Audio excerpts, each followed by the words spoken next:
charges against former President Rodrigo Duterte. Sir, any reactions, observations during the first day po? Una-una tayo natutuwa na nangyari na, finally, yung pinagkakaantay-antay ng mga pamilya ng biktima. No? Ito na yung isang napakalaking hakbang tungo sa hustisya. Ngayon ang obserbasyon natin kahapon ay una-una nakita natin na talagang handang-handa yung prosecution. Pinapakita nila yung iba't ibang ebidensya at yun ang basis nila para i-prove yung mga aligasyon. No?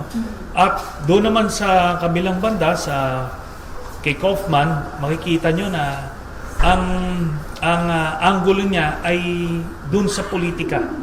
So, ang emotions, ang gusto niyang kalabitin, ang audience niya, yung mga Duterte followers. So, I don't think the judges ng ICC would receive it well. Kasi ebidensya siyempre ang kailangan makita natin. Ano ang sagot mo dun sa prosecution? So, wala siya nun.